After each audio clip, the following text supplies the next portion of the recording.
Iran has been a threat to the United States and the free world for 47 years.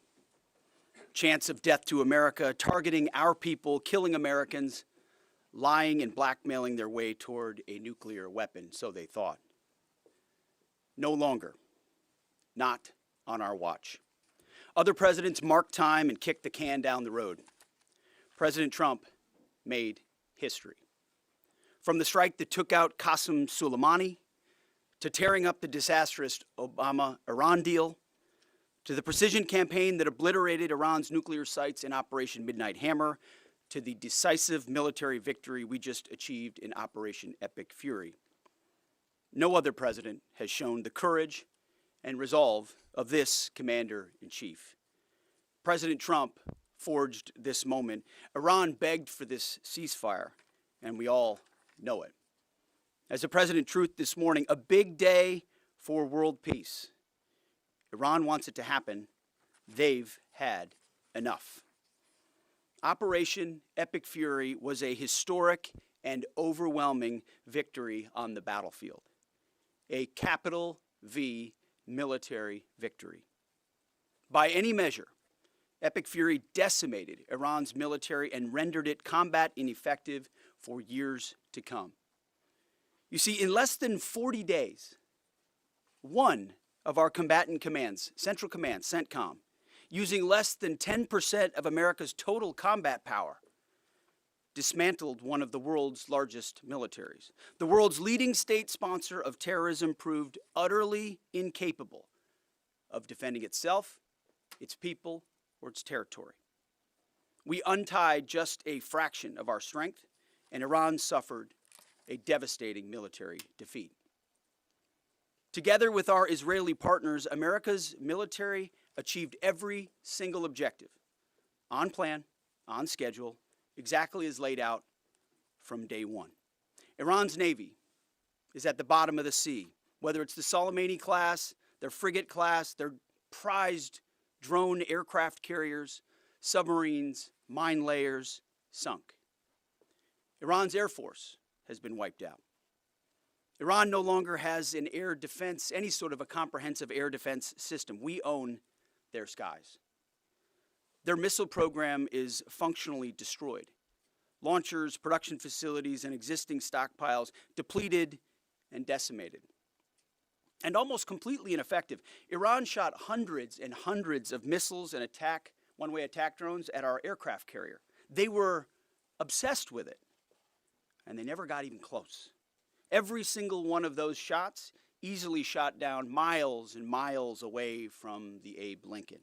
They were blowing ammo into Fantasyland.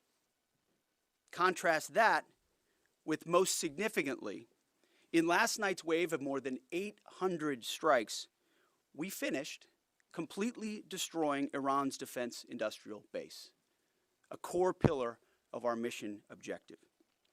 What little they have left, buried in bunkers, is all they will have. They can still shoot, we know that. Their command and control is so decimated they can't really talk and coordinate, so they still may shoot here and there, but that would be very, very unwise. But they can no longer build missiles, build rockets, build launchers, or build UAVs. Their factories have been razed to the ground, set back in historic fashion.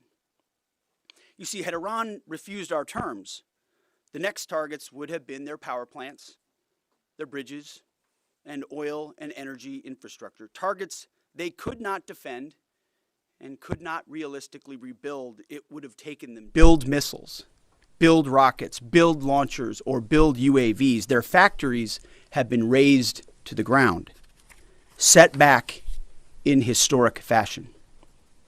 You see, had Iran refused our terms, the next targets would have been their power plants, their bridges, and oil and energy infrastructure. Targets they could not defend and could not realistically rebuild. It would have taken them decades, and we were locked and loaded. They couldn't defend against it. President Trump had the power to cripple Iran's entire economy in minutes, but he chose mercy. He spared those targets because Iran accepted the ceasefire under overwhelming pressure. The new Iranian regime understood that a deal was far better than the fate that awaited them. This new regime just happened to look at what happened to their predecessors. Their top leadership was systematically eliminated. The previous Iranian supreme leader, dead. The Supreme National Security Council Secretary, dead. The Supreme Leader Office Advisor, dead. The Supreme Leader Military Office Chief, dead. The Defense Minister, no longer with us. The IRGC Commander, dead. The Armed Forces General Staff Commander, dead. The Intelligence Minister, dead. The IRGC Navy Commander, no longer here. The IRGC Intel Chief, dead. I skipped over a bunch, and I could go on and on and on, to include the new so-called new Supreme Leader wounded and disfigured. This new regime was out of options and out of time, so they cut a deal. They know this agreement means that they will never, ever possess a nuclear weapon.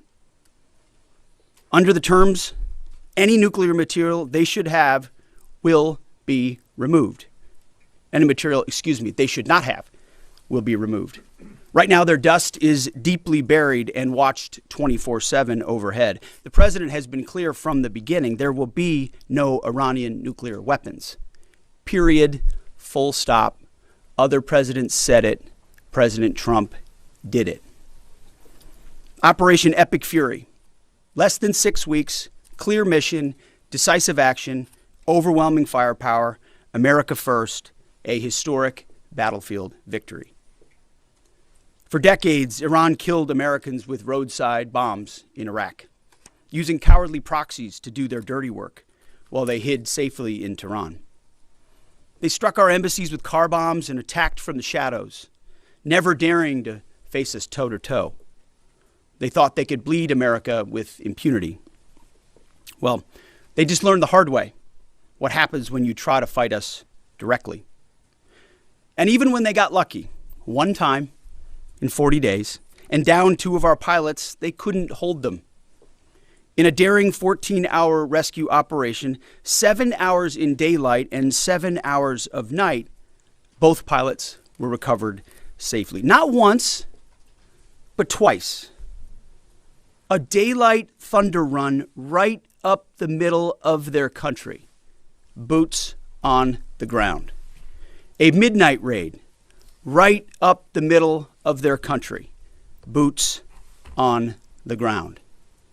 0 American casualties. The Iranians humiliated and demoralized. We control their fate, not the other way around. That's why they came to the table. Iran's defeat is America's retribution for every American lost to Iranian terror, especially those brave troops killed by Iranian-made roadside bombs in Iraq that my generation knows so well, and for the suffering their regime has inflicted around the world. Now we have a chance at real peace and a real deal. The War Department, for now, has done its part. We stand ready in the background to ensure Iran upholds every reasonable term. And as everyone knows, nobody makes a better deal than President Trump. To the warriors of Epic Fury, I say well done. You're the backbone of our country. Your skill, your bravery, and sheer guts and grit showed the world what America is all about. I'm proud of you. We're proud of you. President is proud of you. Job well done. But stay vigilant and stay ready. To the families of our fallen, your sacrifice was in service of a historic cause, and we will always remember your heroes, our heroes. We will continue to honor them. And to our Israeli allies, thank you for being a brave, capable, and willing ally on this battlefield. The rest of the world and the rest of our so-called allies saw what real capabilities look like. They should take some notes. Our troops, our American warriors, deserve the credit for this day. But God deserves all the glory. Tens of thousands of sorties, refuelings, and strikes carried out under the protection of divine providence. A massive effort with miraculous protection. Dude 44 Bravo spoke for all of us. God is good. The chairman will now provide an even deeper military detail on the historic success of Operation Epic Fury. Mr. Chairman. Thank you, Mr. Secretary, and good morning, ladies and gentlemen. Thanks for being here. I want to start this morning by honoring the 13 members of our American Joint Force who were killed in action thus far during this operation. Their sacrifice and that of their families is deeply important to us, and we are grateful for each of them, and will continue to mourn their loss. Their names and their bravery will never be forgotten. On February 28th, the President of the United States ordered the Joint Force to execute Operation Epic Fury with the direction to accomplish three distinct military objectives: destroy Iran's ballistic missile and drone capabilities, destroy the Iranian Navy, and destroy their defense industrial base to ensure that Iran cannot reconstitute the ability to project power outside their borders. Over the course of 38 days of major combat operation, the Joint Force achieved the military objectives as defined by the President. We welcome the ongoing ceasefire, and as the Secretary said, we hope that Iran chooses a lasting peace. But as Secretary Hegseth said, let us be clear, a ceasefire is a pause, and the Joint Force remains ready, if ordered or called upon, to resume combat operations with the same speed and precision as we've demonstrated over the last 38 days, and we hope that that is not the case. I want to congratulate and thank the leadership today at U.S. Central Command, including the Commander Admiral Brad Cooper, the Deputy Commander Lieutenant General Kevin Leahy, the Senior Enlisted Leader Fleet Master Chief Compton, and every one of the component commanders, senior enlisted leaders, and especially the staff down at U.S. Central Command, who does not get called out for any of the credit, but grinds 24/7 to help offer the options that we bring to the Secretary and the President. I also want to highlight the forces in the United States European Command under the command of Alexis Grinkowicz, who protected the western flank in support of CENTCOM.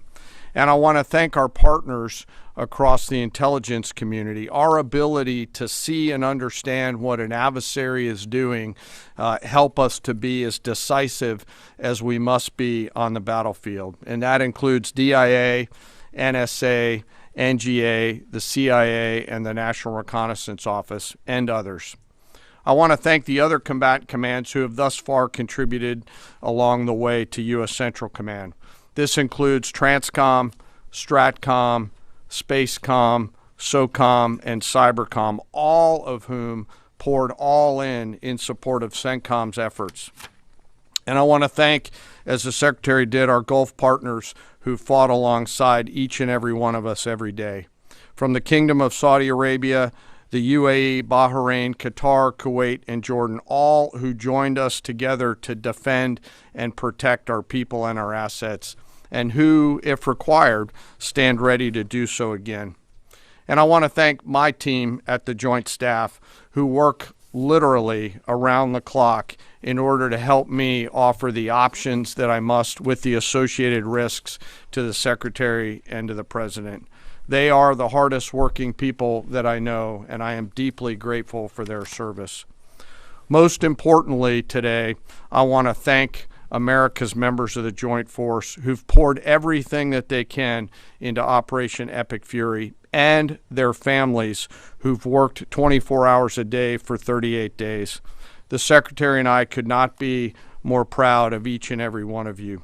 And we deeply appreciate the support of the American people, who we know always have us in our thoughts and prayers. And we can feel this literally every single day. As the Secretary said, the United States has devastated the regime's ability to harm Americans and our interests for years to come. Since the beginning of major combat operations, the United States Joint Force has struck more than 13,000 targets, including in that 13,000 more than 4,000 dynamic targets that popped up on the battlefield and were immediately addressed, thanks to the exceptional command and control system and intelligence, acumen, and agility of our Joint Force. CENTCOM forces destroyed approximately 80% of Iran's air defense systems, striking more than 1,500 air defense targets, more than 450 ballistic missile storage facilities, 800 one-way attack drones storage facilities. All of these systems are gone. We've devastated Iran's command and control and logistical networks, destroying more than 2,000 command and control nodes and degrading their ability to target U.S. and friendly forces. It is, and we know this, incredibly frustrating right now to be a lower level Iranian commander trying to fight your fight. As the Secretary said, the Iranian Navy now lies mostly at the bottom of the Arabian Gulf, and we assess that we've sunk more than 90% of their regular fleet, including all of the major surface combatants, as the Secretary said. 150 ships are at the bottom of the ocean, and half of the IRGC Navy's small attack boats. Joint fires projected from the land, sea, and air executed more than 700 strikes against naval mine targets, and we had assessed that we destroyed more than 95% of their naval mines. And perhaps most importantly, we've destroyed Iran's defense industrial base, their ability to reconstitute those capabilities for years to come. We attacked, along with our partners, approximately 90% of their weapons factories. Every factory that produced Shahed one-way attack drones was struck. Every factory that produces the guidance systems that go into those drones was struck. Their missile defense industrial base is shattered, with more than 80% of their missile facilities gone, as well as their solid rocket motor production capability. It will take years for Iran to rebuild any major surface combatants, as more than 20 naval production and fabrication facilities have been damaged or destroyed, and nearly 80% of Iran's nuclear industrial base was hit, further degrading their attempts to attain a nuclear weapon. Throughout Operation Epic Fury, our joint force struck at the heart of Iran's ability to project power and threaten the United States and the region. And in order to do this, it required the service and sacrifice of more than 50,000 American warfighters deployed across CENTCOM, EUCOM, and stateside. The Joint Force flew more than 10,000 missions, including 62 bomber missions, 18 of which flew round trip from the United States to deliver bombs on military targets. Each of these missions was more than 30 hours in duration, and we did that 18 times. No other military in the world can do that. And it's a testament to the logistical force that quietly serves behind them. I cannot thank TRANSCOM and the Air Force Tanker and Mobility Force more. Combined with Army and Navy joint fires, we struck more than 13,000 targets. And along with our Gulf partners, we've thus far intercepted 1,700 ballistic missiles and one-way attack drones, defending our forces and our partners in the civilian population. And we remain ready to do so should the need arise. Along the way, we consume more than 6 million meals, and by my estimate, more than 950,000 gallons of coffee, 2 million energy drinks, and a lot of nicotine, but I am not saying that we have a problem. I've laid out the statistics, but it does not truly capture the nature of combat. This is gritty and unforgiving business. It's chaotic, it's hot, it's dark, it's unpredictable, and there's always unknowns. And our people proudly walked into those unknowns and continue forward. And through it all, the Joint Force has demonstrated the unwavering resolve that the nation demands of us. We are a mission-focused force, and our objective always is to create the conditions for peace, and today we have, while be ready should that peace break, which we hope it is not. And we remain ready. Before I turn it back to the Secretary, I also want to quickly revisit the rescue of the Air Force fighter crew over the weekend. To give you an update, we've had, the Secretary and I have had the profound honor of speaking directly with many of the warfighters on that mission, from the downed crew that were picked up to those forces that went 'em got 'em. Hearing these stories firsthand has only deepened our appreciation for their tenacity, creativity, courage, and grit of the American Joint Force. This is a story that gets to the very heart and soul of who we are as a joint force, who we are as Americans. Selfless sacrifice in service of others.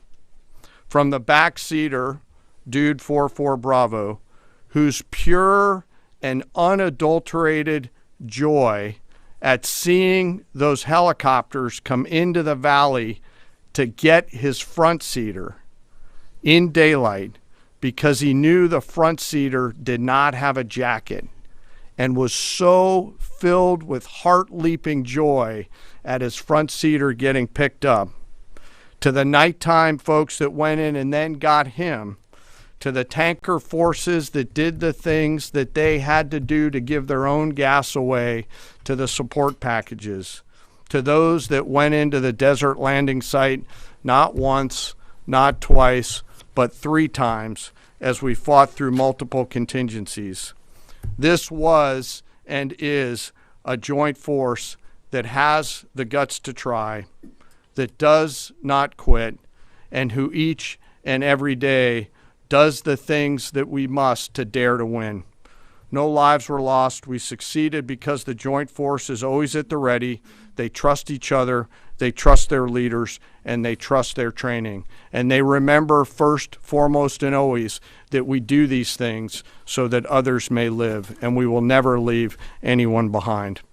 The success of Operation Fury thus far, and we hope it remains, culminates with this incredible rescue over the weekend, a direct example of the professionalism and courage of the United States military and our joint force.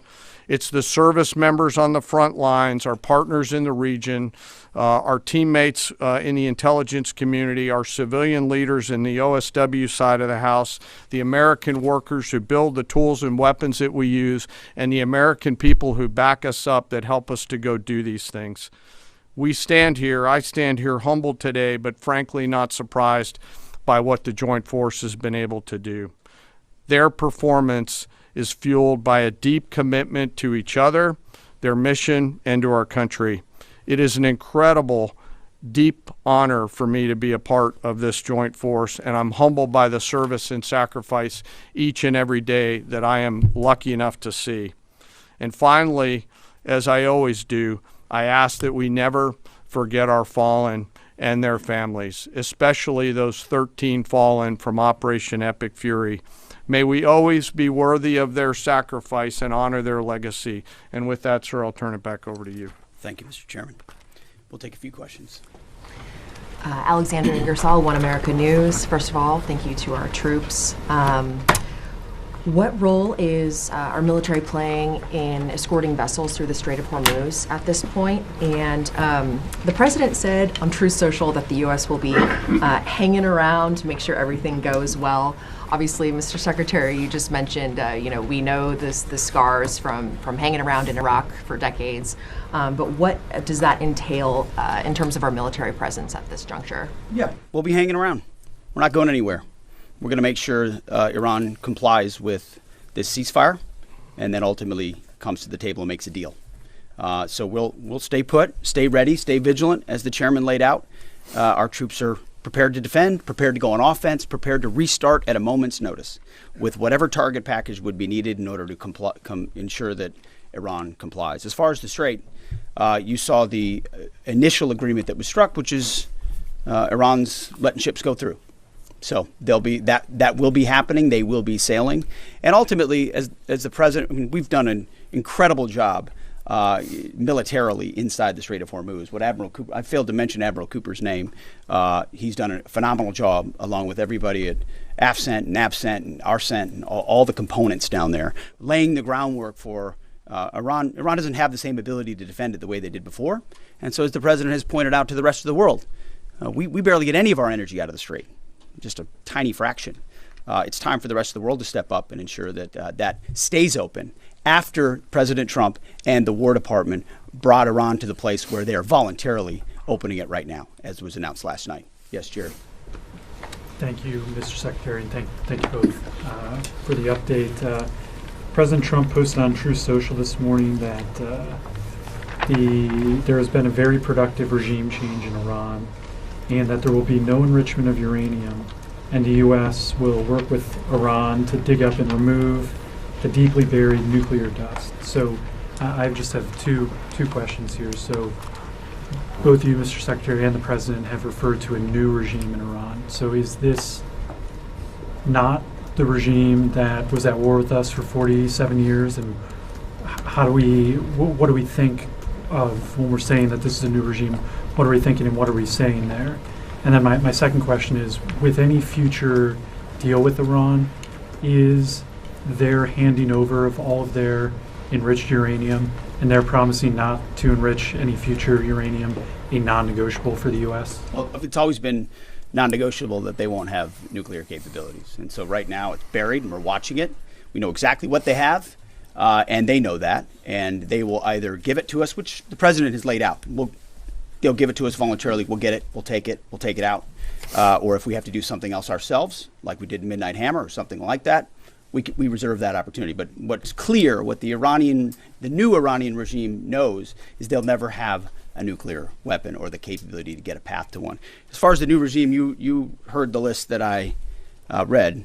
It's a new group of people who've seen the full capability of the United States military and has a new calculus about what it means to negotiate with us, hence why they came to the table wanting a ceasefire and the shooting to stop. So this new regime, which the regime has been changed, has a different interaction with the U.S. Right here. Mr. Secretary, thank you. Of course, I was going in front right here. Thank you, Mr. Secretary and General Kane. Mary Margaret with the Daily Wire. 2 questions. Iran has said that safe passage through the Strait of Hormuz will be possible in coordination with Iran's armed forces and, quote, technical limitations. What do you believe that means? And then we've also heard reports that Iran has continued striking targets well into this morning. At what point are we beyond a grace period? Are we giving them a grace period? Is there a miscommunication there? What's going on with that? What we know is that Iran is going to say a lot of things. A lot of people are going to say a lot of things, claim a lot of things. What has been agreed to, what's been stated, is the strait is open. Our military is watching. I'm sure their military is watching, but commerce will flow. And that's what you saw the markets react to, is that reality. As far as shooting, that we were monitoring it last night in real time. Of course we are. Iran would be wise to find a way to get the carrier pigeon to their troops out in remote locations to know not to shoot any longer one-way attacks or missiles, because this is it takes time sometimes for ceasefires to take hold. We're watching it. We're prepared if necessary, but we hope and believe that it'll hold. Yes. Thank you, Secretary. Sorry. Thank you. Excuse me. Why are you so rude? Just wait. I'm calling on people. Thank you, Secretary Hudson. Yesterday in the President's Truth Social, he threatened to wipe out a civilization. That statement elicited a huge response in America. If Iran did not come to the table and make a deal yesterday by the deadline, was the President really prepared to wipe out Iran entirely? Like I said, we had a target set, locked and loaded, of infrastructure, bridges, power plants. Remember, this is a terror regime. The military regime used all of these things for dual use to fund their military, to fund their terror campaigns. We had a lot of legitimate targets. They knew exactly the scope of what we were capable of. We hit some military targets on Karg, which is a bit of a signal. They can't defend it. And so Iran ultimately understood their ability, their future, to produce, to generate power, to fuel their terrorist regime was in our hands, was in President Trump's hands. That's why they came to the table. He ultimately said, we can take it all from you. Your ability to export energy will be taken away. And the United States military has the ability to strike those things with impunity. That type of threat is what brought them to the place where they effectively said, hey, okay, we want to cut this deal. Yes, right here. Good morning, Mr. Secretary, Mr. Chairman. David Zier, Real America's Voice. During the ceasefire, what do we do when we see Iran rearming, regrouping, repositioning weapon systems and air defenses? And also, have we confirmed the specific model type of air defense or man pads that took down our F-15, and is it still a threat for our patrols? We're still working through the specific details around that particular shoot down. And the crews, when they normally return, go through a debriefing process along with the other members of that flight that were out there. And they'll go back, as they always do, and forensically look at what are the tactical lessons learned. Did we sense or see something? Could we have done something different? We do that, as I mentioned in a prior press conference, every single time we take any loss like that, so that we become a quick learning organization. On the other part of your question around the movement of Iranian military forces, U.S. CENTCOM will continue to monitor that situation. They will continue to have a series of response options, and if need be, will come to the Secretary and to the President for guidance and be prepared to do the things that they're ordered to do so against valid military targets in accordance with the normal procedures that we have. I would just note, it's a good question. The more Iran moves forces, the more they emplace forces, the more easily targetable they are for us right now. Remember, we're able to look, we're able to see, we're able to sense. We know so if they try to preposition, they're just creating riper military targets for us to strike should they make the wrong decision at the table. Right here. Mr. Secretary, Louis Martinez with ABC News. First, a question to General Kane, sir. In your personal opinion, were the risks of the Strait of Hormuz being closed because of the conflict, were they mitigated early enough in part of the decision-making process to lead up to the decision to take action against Iran? And in your opinion, is Iran in control of the Strait of Hormuz? We just heard the Secretary say that Iran is letting them ships through, which would imply that potentially it's not just. The Secretary also said that the U.S. That the strait is open. He did say that, sir. But in your opinion, sir, how can the U.S. ensure safe passage? Mr. Secretary,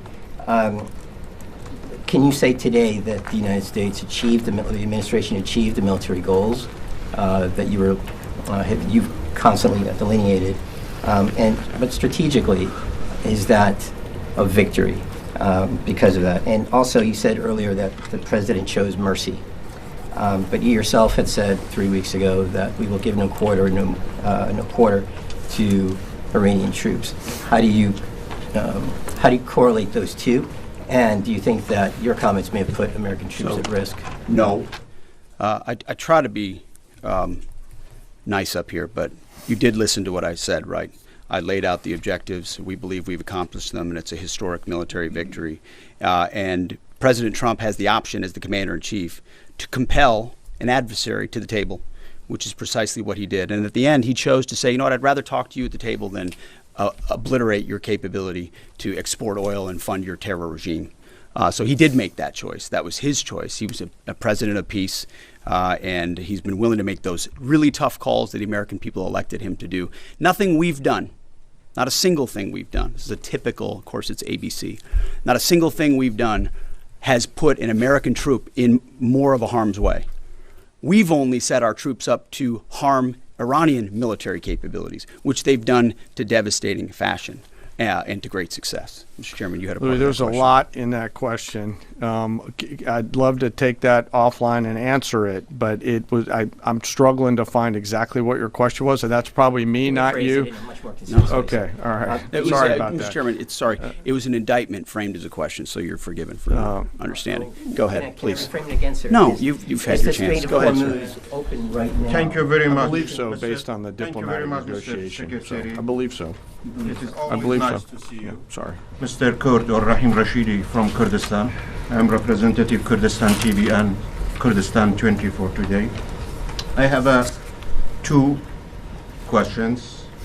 Mr. Secretary, will your forces stay in the region and continue to defend and protect your allies and take the responsibility for their security? Second question is, as you mentioned many times, that you have full control of Iran airspace. Do you still have this control or not? Well, thank you for the question. The chairman mentioned the UAE and Bahrain and Qatar, Saudi Arabia, Kuwait, who have fought shoulder to shoulder with us, especially in defense of our facilities, of our people, of their facilities, and we appreciate that. So that coordination, of course, will continue. And then when it comes to the skies over Iran, I would point to Exhibit A and Exhibit B, 7 hours in the day, 7 hours at night. If any foreign adversary had attempted to do the same over our soil, they would have no ability to do so. Will they have a system here or there? Maybe. Do they have a network, a system that's capable of defending their skies? No, they don't. It's, as the chairman laid out, that's been dismantled, degraded, and destroyed. So it's a slight distinction, but an important one. Yes, right here. Go ahead. General George in the middle of a war. Excuse me, you got a question? Go ahead. Yes. Two questions actually for you. So during this time, are you still encouraging civilians to rise up against the regime, or are they satisfied with this new regime change, or is this two-week period to kind of see where that leads? Also, talked about the enriched uranium going in there. Would that require special forces or other military, our service members? Who would be basically going in there and trusted to going in there to get that uranium out? Mm-hmm. Again, on the uranium, we're watching it. We know what they have, and they will give it up, and we'll get it, and we'll take it. If we have to, we can do it in any means necessary. So that's something the president is going to solve for. We already have.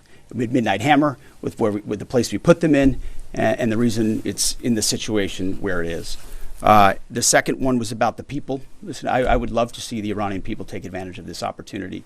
They have been oppressed by the previous regime, and they'll have a new opportunity with this regime that remains to be seen. That was not our objective in this effort, but they're brave people. Horrible things have been done to them by the previous regime, tens of thousands targeted and killed and assassinated in a way the government never should, and we wish them the best, absolutely. Thank you all very much. Appreciate it.